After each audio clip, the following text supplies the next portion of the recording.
What's up mga cottage, magandang hapon sa ating lahat. Uy, shout out. Dugan oy. So, andito tayo ngayon.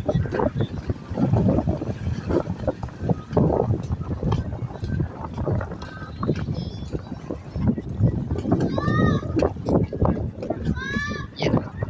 So, ayan mga cottage, kita lang po ninyo. So, papunta na tayo doon sa may tawag niyan sa dulo. So, titingnan natin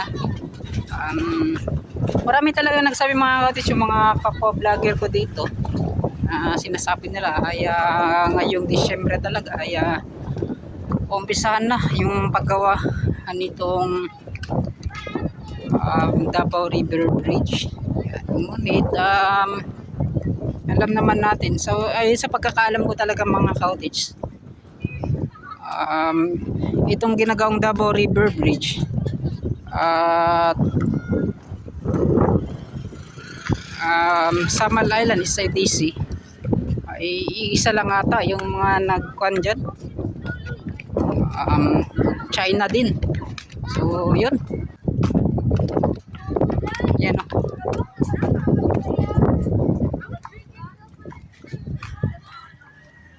Yan o.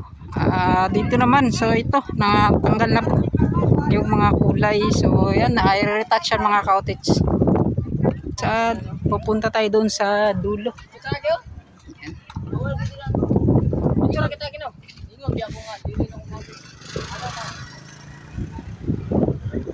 So ganito po, kada hapon ay makikita natin yan na maraming mga naglalaro, mga bata, matanda, babae, lalaki. So andito po yan mga cottage na lumalanghap, sariwang hangin.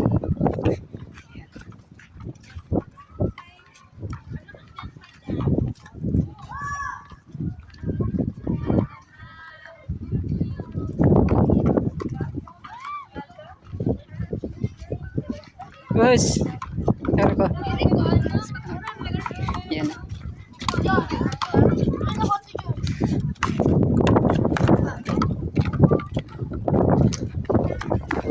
At yun, ating baybayin kung hanggang saan tayo makarating naman. So papunta doon sa dulo. Yan. So itong kanyang saranggola mga cottage, napakalaki. Yan. Hadaw dong. Dapat pintalan ni mo na. Gunite. Kanan ako sa mo be. Kaya mga cottage, itong saranggola kailangan kasi yan, nakapantayan siya dito. So dapat kani adjustan din mo ni. Dapat yung mga cottage adjustan niya.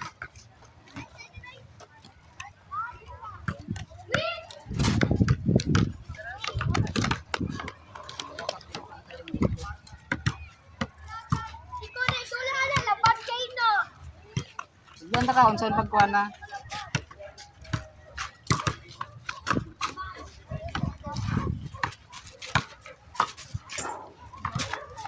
Langaw. Langaw no? Hindi, kailangan ipantay siya. Pantay sa iyang lawas ba? Hindi siya. Hindi mo po di pantay yung kuha na.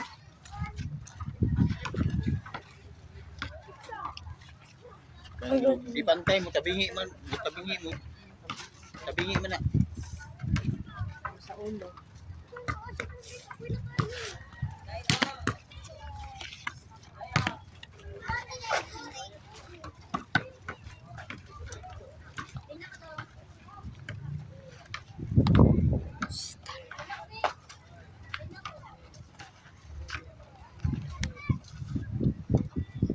Asa mong lubid?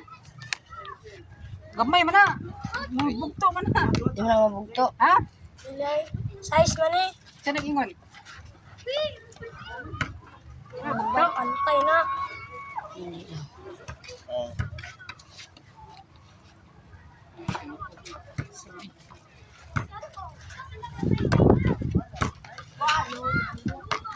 Sige guys.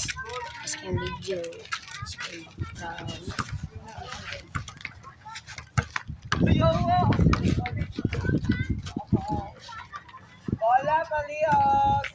Di mo ko ni. Hindi. Ay mo. Ako sa malapad mo na. Si Uncle guys, nagpalipad ng saranggola. Malaking itong saranggola. Bigay mo yung ka-uncle. Ushi. Itong mga kabanig. Saranggola namin guys ay isang lang.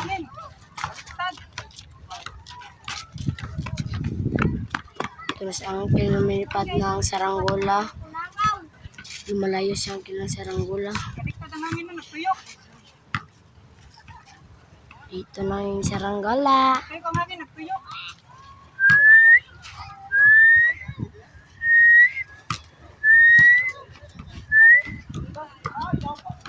Uncle oy. Ushi, alap na mapuchi. Taman sa pangkat wala.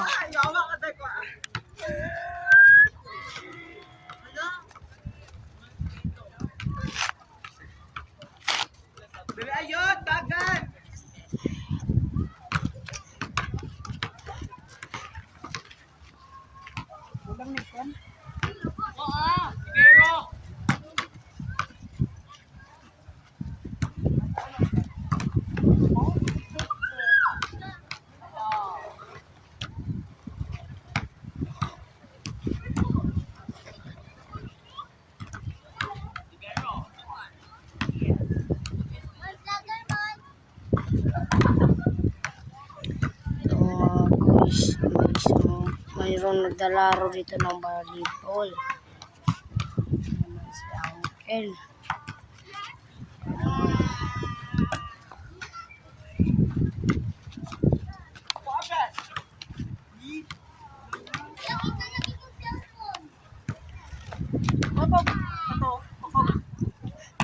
Tukog. Kato. Bakal man eh. Kada ka na. Ang galing Uncle guys. Saranggola natin guys. Uncle ko. Saranggola ko.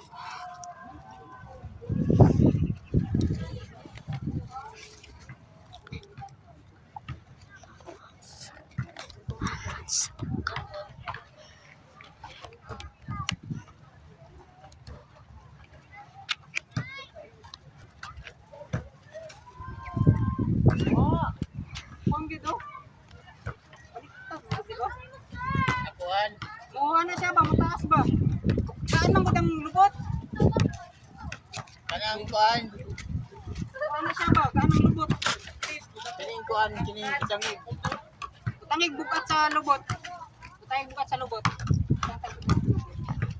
Kanang kuan. Iikot niya butang ito ba? Pareho, magkanong lubot to? Nicole. Hindi guys. Ganyan susok na.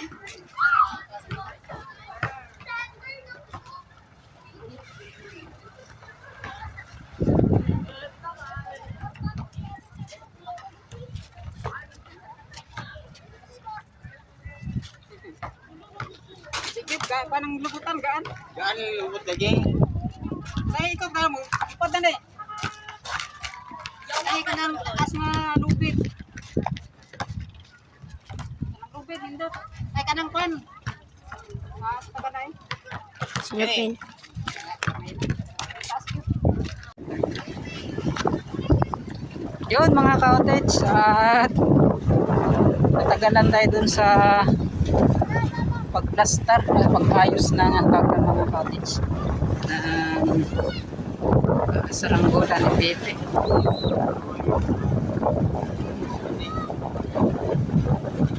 Yan. So, may mga tao dito, yan o.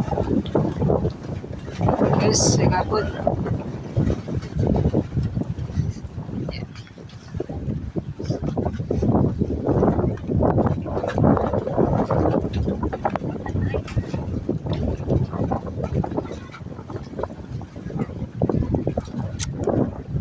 So alas 4 na po ng hapon mga cottage, ano. So tamang-tama pagpunta natin doon ay palubog na po yung araw. So maganda po yung panahon natin ngayon mga cottage. Habagat siya ngunit hindi na po siya maalon. So katulad po ng dati tuwing tawag niyan Mayo, Hunyo at Hulyo hanggang Agosto. So April, May, June, July, August. So yan mga cottage. Madalas ay napakalakas po ng alon. Yan.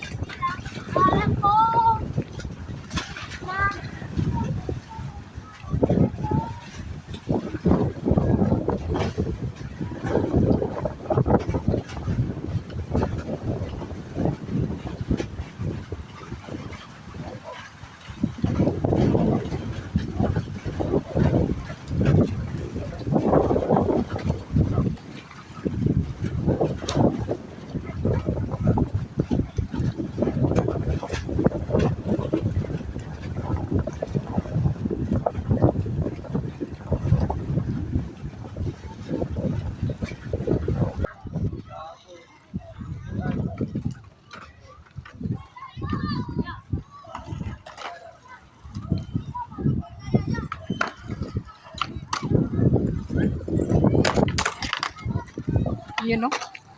Dito parang kinulayan ata nila muli mga cottage. Oh. Ito na-retouch to muli. Kasi nga po.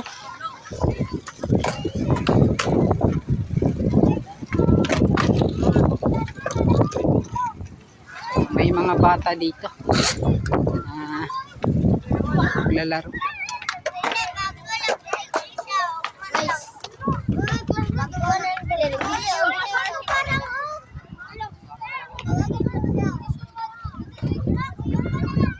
Ginawa na pala nilang ng ganong parang kwan niya para makita talaga na dito po ay para sa bike lane.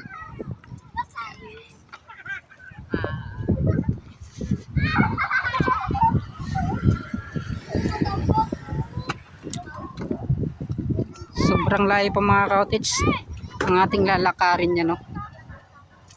So yun.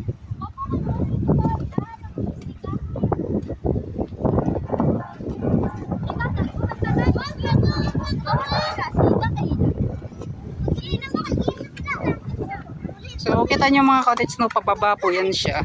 Kasi yun nga po may basta may mga minor bridge mga cottage. Mataas pataas po yan yung pagkanilang pagkagawa. Yan. Pagkatapos ng wala ng minor bridge ay pantay-pantay na po yan yung kalsada. So, yan. So mega shoutout pala kay taga Sir Harry, yan, kay Purok. Bigay shoutout sa iyo.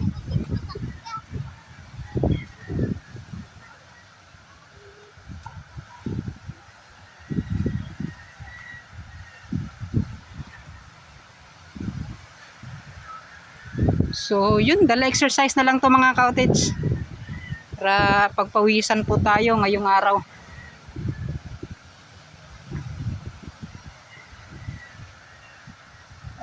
Dito naman napakaganda pa ng kulay. Hindi pa po nagpipade talaga kasi yun nga po bihira lang dumadaan yung mga tao dito. Hindi katulad doon mga cottage sa unahan, kaya talagang nagpipade na.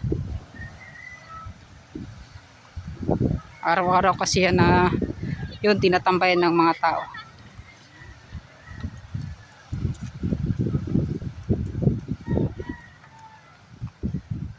Yun. Sobrang ganda po dito sa Bukana segment. Napakaganda ng pagkagawa. Yan o. Kita po ninyo. So shout out sa Weighing Company. Yan. So ito na naman mga cottage yung makikita natin, no. So yan. At talagang di natin nakalain na Hindi po yan siya bumaba mga ka-cottage. Yung dahilan po sa pag-kunti na lang tingnan yung mga expods, dahil po yung dito, yung mga buhangin ay nakaangat na. Tinabunan na po niya yung unang nakalagay dyan na mga ang tawag niyan, 1 by 1 concrete block. At yung paggawa nila ng coping dito sa gilid ay wala na rin. Puro na buhangin po yung makikita natin. So ito yung sinabi ko dati na baka po pagdating po ng panahon ay magiging buhangin na po dito sa taas. Ngunit para sa akin mga ka-cottage, kahit po magpantay yung buhangin dito, basta wag lang po dyan banda. Okay lang po na dito sa taas po mga ka-cottage, sa gilid itong seawall na to, dito magpantay yung buhangin. Ngunit dyan po mga ka-cottage, nandyan pa rin po, makikita pa rin po yung tawag nyan, yung mga expods. Yan. So para po may harang din talaga sa bawat hampas po ng dagat kapag malakas po yung alon. So dyan lang po, dito hindi na po makapunta. Yun oh. Yung concrete block mga ka-cottage, hindi na po yan natin nakikita. Yan.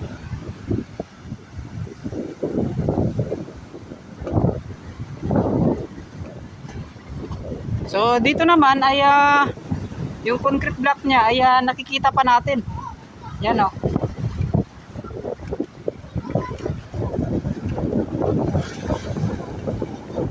At yan yung coping niya.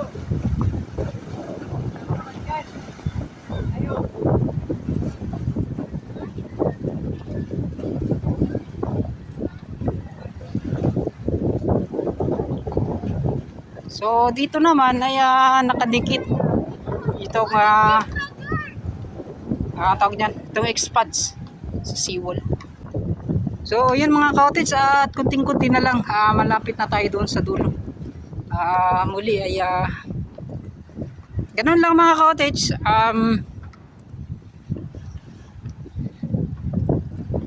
Enjoy na lang po tayo kung ano po yung meron dito na ginagawang pagbabago sa Davao City. So, ngayon ay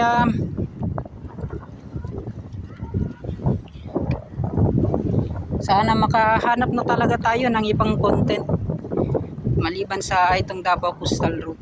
Yan.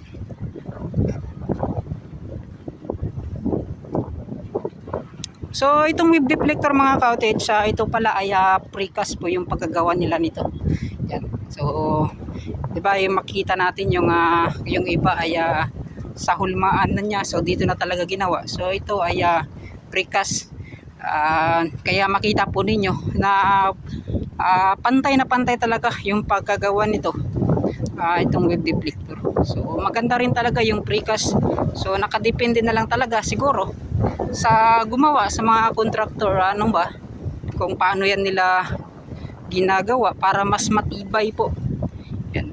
So may mga nababasa din tayong comment na ganun daw yung precast, at yun. So yun. Magkata naman mga ka-cottage, so kita ninyo. At siguro daw nakapakatibay din nito.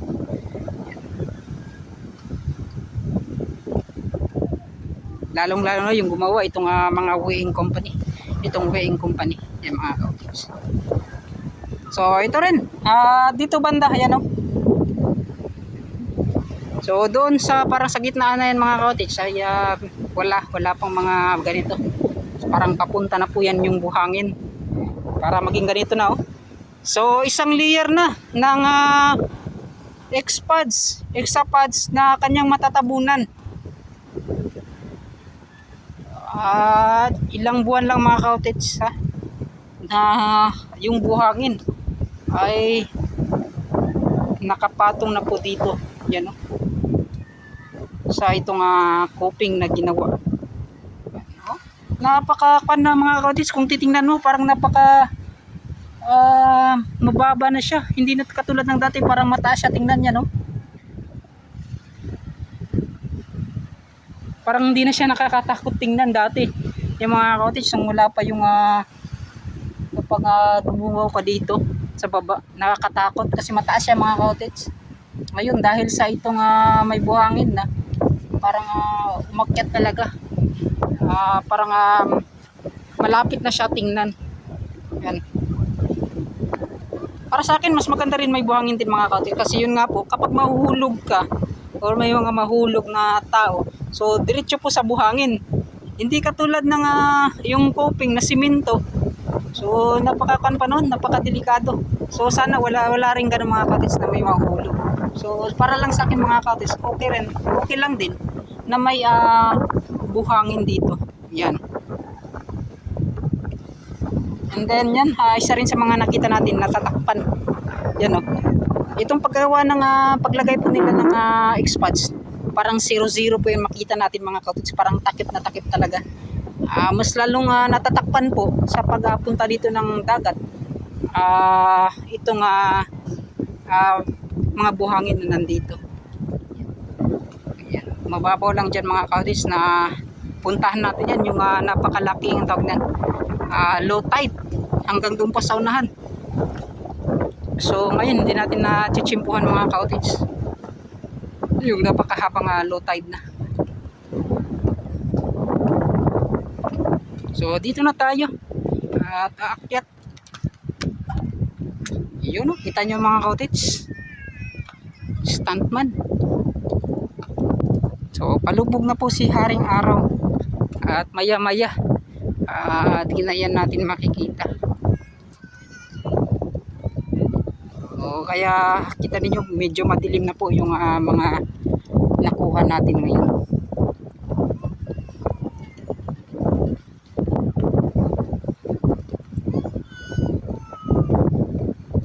Sobrang ganda talaga dito sa Bukana Segment. Sobrang ganda. Napaka-relaxing. Yun o.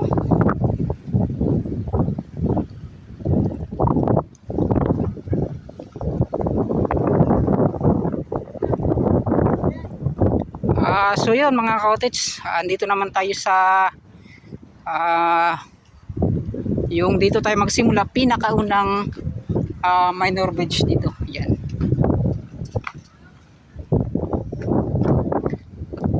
Okay, makikita rin yung mga cottage pababa.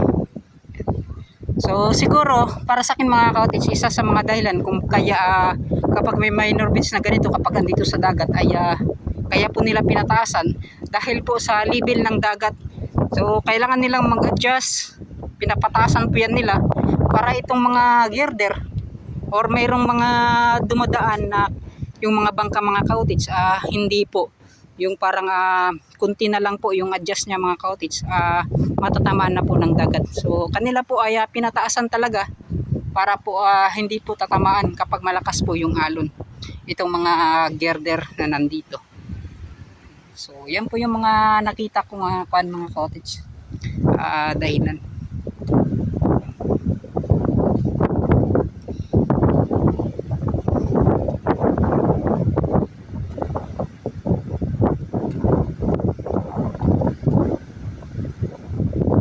Oh, shout out. Pwede mangkas sa mo ha? Pwede mangkas? Pwede mangkas? Pwede drive eh. Pwede? Dira ram ta sa unahan. Ha? Wait lang, diri sige. Na, oops. Ayan ang video ha, na ang video. Diri ka sa kan. Dali. Oh, dira sakay. Na.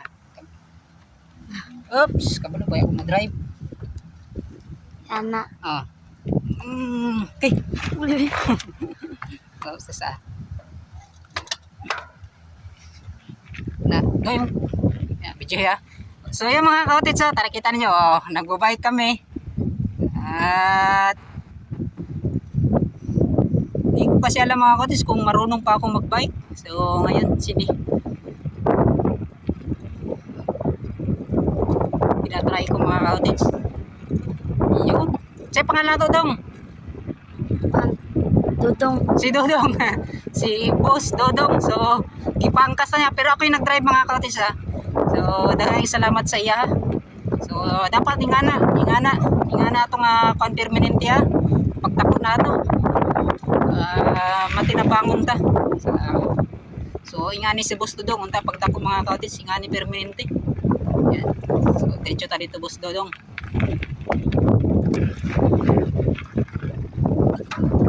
Oops! So, yan mga tawag niyan. Nagkanto ka diri Dili. Dili nga naman. Indot ni kay kuano makakuan jud do. So, pero di ka kasaban. Bakbak. So, kana si Boss Dodong. Wala magkukadalag kwarta mga cottage ba? Mga arkilaw na kong bike. So, narata diri sa Tumoy.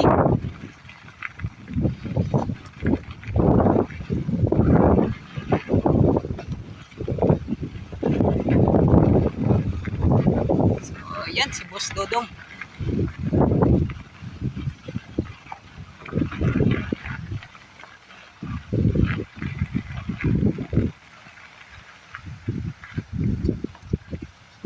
Asman kayo no, saan ito pagbawa ni? Oops! Taas kayo mga cottage. Salamat kay Boss Dodong. Yan, si Boss Dodong mga cottage. Ang taas oy! Hindi ko makatukod. Yan, si Boss Dodong, salamat. Yan, Boss Dodong. Yan. So, wala ka naman sa? Makira-kira. Taas kayo mga cottage, naglisod kong tukod. Yan no? Si Boss Dodong, so atong pasalamaton mga cottage kaya at least ipapantan niya. So yun. So yung mga cottage doon banda ay yung mga kabahayan. Yun nga po mga cottage, dito banda ay yung malaking sunog na naganap. So ngunit ngayon po ay nakapagsimula na talaga sila sa kanilang mga kabahayan. Nandito. So ito na po yung Davao River. Yan dito banda mga cottage, yung Davao River. Yan. So yung gagawing Davao River Bridge dito yan. Itong haba po niya ay nagkahaba po ng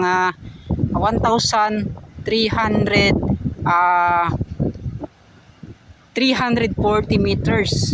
So kung hindi tayo nagkakamali, yan mga cottage, napakahaba na ng gagawing Davao River Bridge. Siguro mga cottage, yung endpoint niya kaya siguro nasa 1,340 meters kasi doon po yan yung siguro yung kuan nila, yung bilang nila doon banda mga cottage. At yung sa kabila, yung natapos na doon sa dulo po nitong Times Beach. Yan. So kaya po nasa 1,340 meters. Kung dito naman mga cottage, kung dito lang at doon mga cottage, parang hindi po aabot ng 1 kilometro sa tingin ko. Kung dyan lang po yung bilang niya. Yan nasa pan lang siguro, nasa mga 900 ganon o mga 800 lang mga cottage. Yan. So yan. So atin na lang hintayin mga cottage yung mga posibleng mangyari pa dito sa ginagawang Davao River Bridge. So by December soon, sana nga po ay matuloy na talaga itong kanilang ginagawa. Yan. So at maraming salamat sa lahat po ng mga nakasubaybay muli, lahat po ng mga nakatutok. Yan. Ngayong araw kumuha lang talaga tayo ng mga update, araw po ng linggo, so para po may mga ma-upload tayo. Yan. So umuulan na po dyan sa unahan mga cottage, sa may bandang Samal Island, sa may Babak. Yan, dyan pa talaga sa may ginagawang SIDC mga cottage. Yan, umuulan na po yan. So siguro ay iikot na yan mga cottage. Yan, kita naman ninyo yung panahon ngayon ay ibang iba na kulay itim na po yung mga kaulapan. So sana hindi tayo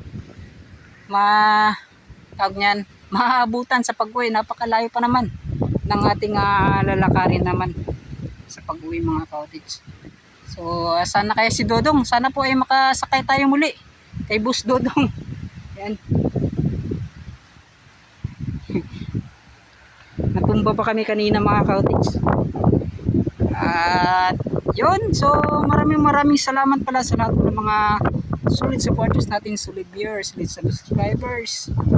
So muli ay nakapunta na naman tayo dito sa itong dulo ng ginagawang Davao River Bridge.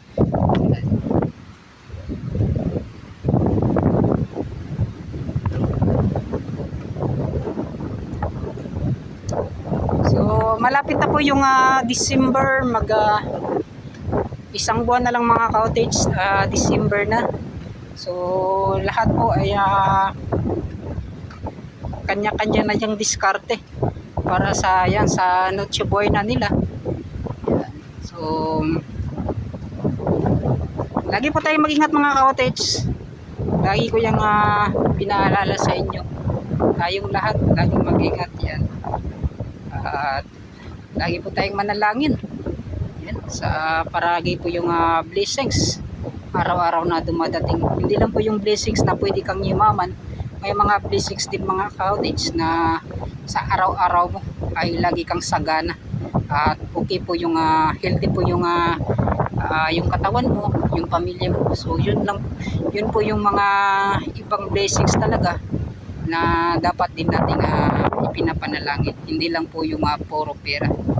So yun mga cottage, at hanggang dito na lang. So papaalam na po ako. At yun, sa FWs natin dyan, maraming salamat palagi sa pagtutok. So bye na.